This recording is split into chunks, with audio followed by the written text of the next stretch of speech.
Di sebuah pesantren tua di pedalaman Jawa, tersimpan sebuah perpustakaan kuno yang dikelilingi oleh misteri dan mitos.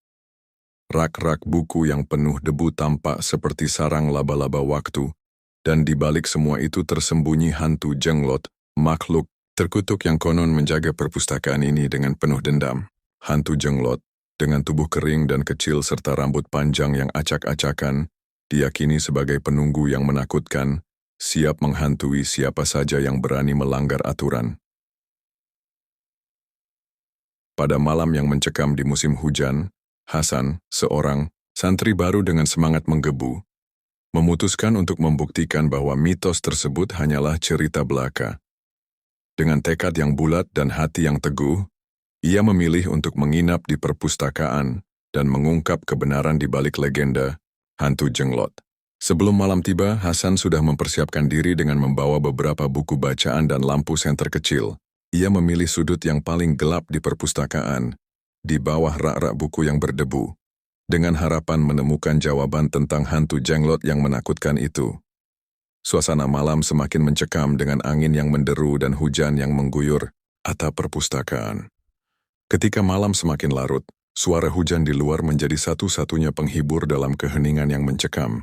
Hasan berusaha fokus pada bukunya, tetapi matanya tak bisa lepas dari bayangan-bayangan yang melintas di sudut ruangan. Tiba-tiba, suara berderak yang datang dari salah satu rak buku mengganggu konsentrasinya. "Siapa di situ?" Hasan bertanya, dengan suara bergetar sambil memfokuskan pandangannya. Tidak ada jawaban. Hasan menoleh dengan hati-hati. Lampu senternya menyinari area sekitar. Lam melihat sesuatu yang bergerak di antara rak buku. Dengan jantung berdegup kencang, ia berdiri dan melangkah pelan menuju sumber suara. Saat mendekat, ia melihat sebuah boneka kecil dengan rambut panjang tergeletak di lantai. "Ini pasti boneka jenglot," pikir Hasan berusaha menenangkan diri. Namun, bagaimana bisa ada di sini?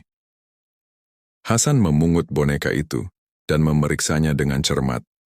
Tiba-tiba, lampu senternya berkedip-kedip dan mati. Suasana menjadi gelap total. "Astaga!" seru Hasan sambil berusaha menyalakan lampunya lagi tanpa berhasil. Suara berderak semakin keras diikuti oleh suara erangan lembut yang semakin mendekar. Hasan merasa seolah-olah ada sesuatu yang mengejarnya. Dalam kekacauan Hasan meraba-raba dinding mencari jalan keluar. Tiba-tiba ia merasakan sesuatu yang lembut menyentuh kakinya. Ia menoleh dan melihat boneka jenglot yang tergeletak di lantai, seolah-olah boneka itu sedang bergerak sendiri. Boneka ini tidak mungkin. Hasan menggumam panik, berlari tanpa arah, menabrak rak-rak buku dan tersandung beberapa kali. Ketika Hasan akhirnya berhasil membuka pintu keluar dan melangkah keluar, ia menemukan beberapa santri lainnya berdiri di luar, menatapnya dengan tatapan bingung. "Hasan, kenapa kamu keluar dari sana?" tanya Ahmad, salah satu santri yang khawatir. "Jangan tanya. Aku melihat boneka jenglot bergerak sendiri," jawab Hasan dengan napas terengah-engah. Santri-santri itu tidak bisa menahan tawa melihat Hasan yang tampak kotor dan berantakan. Fajar mulai menyingsing dan suasana menjadi lebih cerah. "Kamu serius?" tanya Abdul sambil mencoba menahan tawa. "Boneka jenglot Ciu hanya boneka mainan dari kain ma. Aku sering melihatnya di sini." "Boneka mainan?" tanya Hasan bingung. "Tapi, tadi, aku merasa seperti ada sesuatu yang mengejarku." Salah, satu santri, Budi, memasuki perpustakaan untuk memeriksa. "Ini dia," kata Budi sambil mengangkat boneka jenglot dari lantai. "Ini hanya boneka mainan, tidak ada yang menakurkan di sini." Mendengar penjelasan itu, Hasan merasa malu sekaligus lega. Tertawa getir sambil menggosok-gosok wajahnya. Ternyata mitos itu tidak lebih dari sekadar boneka mainan, katanya dengan nada mengalah. "Ya, sepertinya mitos itu hanya untuk menakut-nakuti santri baru," kata Ahmad.